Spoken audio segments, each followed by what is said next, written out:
Leakage మొన్న జరిగింది కదా తెలంగాణలో. అవును. ఏమంటాడు రేవంత్ కేటీఆర్ మనిషి అంటాడు, అయిపోయింది ఇక్కడ రాజకీయం అంతే. రోడ్డు మీదకి ఎవడొచ్చి ఉద్యమించాడు?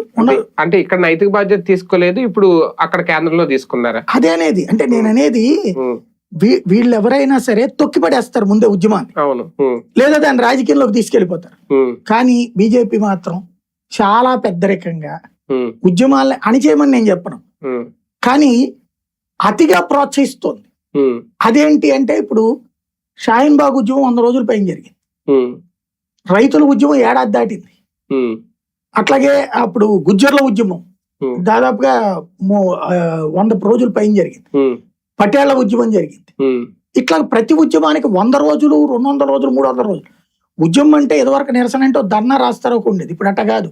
ఉద్యమం అంటే అందరూ కూర్చుంటారు, 3 పూట్ల తింటుంటారు, 30 పొద్దుల డాన్సులు వేస్తుంటారు, గంతులు వేస్తుంటారు. అది ఉద్యమం మీద నాకు అర్థం కాదు. అంటే ఒక సామరస్య పరిష్కారం చూపిస్తుంది భారతీయ జనతా. ఇందాక మీరు అన్నట్టు రైతులది కూడా ఎర్రకోట మీదకి జెండా ఎగరేసి అన్ని రోజులు వాళ్ళు చేశారంటే, పంజాబ్ రైతులు చేసిన ఎవరు చేసినా అక్కడ కూడా బీజేపీ సానుకూలంగా వ్యవహరించింది అనేది వచ్చింది. ఇప్పుడు కూడా అలా చేసి సానుకూలం అందామా? ఇప్పుడు మీరేం వెనక్కి తగ్గింది, వెనక్కి తగ్గిందని ప్రతిపక్షం సంతోషపడుతోంది, ప్రెషర్ గ్రూప్ సంతోషపడుతుంది. అంటే కొన్ని సందర్భాల్లో తప్పదా ఒక వెనకడుగు వేస్తే తప్పేంటి? నేను అంటోంది వెనకడుగు వేయడం వేరు, నువ్వు తప్పని ఒప్పుకోవడం వేరు. అవును. ఇప్పుడు విద్యాశాఖ భారతదేశంలో 184 పేపర్ లీకేజీలు అయినాయి.